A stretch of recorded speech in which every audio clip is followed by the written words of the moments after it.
வணக்கம். இன்னைக்கு நம்ம கரையான் புற்றை பற்றி பார்ப்போம். கரையான் புற்று கரையான் ஆளுயரத்துக்கு புற்றுகளை உருவாக்கும். கரையானோட வீடு தான் கரையான் புற்று. அதை தான் நம்ம கரையான் புற்றுன்னு சொல்றோம்.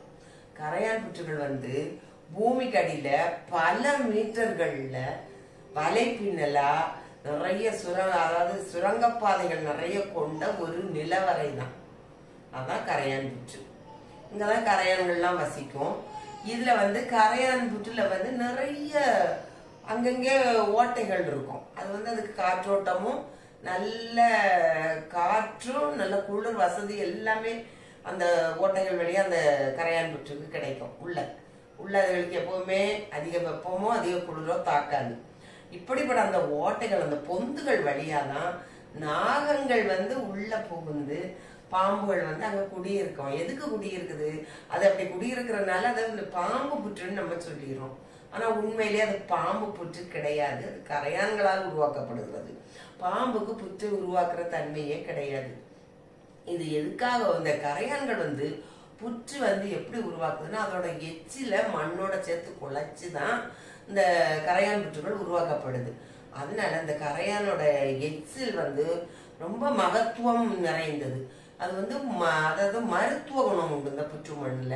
அதனால இந்த மண்ணை என்ன செய்வாங்கன்னா இந்த வைத்திய மண் குளியலுக்கு இந்த புற்று மண்ணை பயன்படுத்தி நோயை குணப்படுத்துவாங்க. அவ்வளவு மகத்துவம் நிறைந்தது இந்த கரையானோட புற்று மண். நிறைய இடங்கள்ல இப்படி பாம்பு குடியிருக்கனால பாம்பு புற்று நினைச்சு அதை கோயிலாகவே நாகாத்தம்மன் கோயில் அதுல எல்லாம் பார்த்தா அந்த அப்படி ஒரு புற்று இருக்கும். அதுக்கு பால் முட்டை எல்லாம் வச்சு வழிபடுவாங்க. நாகத்துக்காக வச்சு வழிபடுவாங்க. ஆனா உண்மையிலேயே அது கரையானோட புற்று. கரையான்கள் எப்படின்னா கோடிக்கணக்கில் முட்டையிட்டு இனப்பெருக்கம் செய்யக்கூடிய ஒரு தன்மை உடையவை. அதனால இந்த கரையான் தாய் கரையான் எப்படி இருக்குன்னா நல்ல கொழுன்னு பார்க்கறதுக்கு மற்ற கரையான்களை விட பெரிய அளவுல இருக்கும். ஆனா இந்த நாகப்பாம்புக்கு மிகவும் இஷ்டமான உணவு எதுன்னு சொன்னா இந்த தாய் கரையான் தான். அதனாலதான் இந்த தாய் கரையான்களை சாப்பிட்றதுக்காக உள்ள புகுந்து பாம்பு அங்கேயே வசதி அங்கேயே சாப்பிட்டுட்டு ஒளிஞ்சு இருந்துக்கணும். அதனாலதான் இதை பாம்பு புத்துன்னு சொல்றோம். ஆனா உண்மையிலேயே அது அப்படி அல்ல. கிராமத்துல ஒரு பழமொழி உண்டு.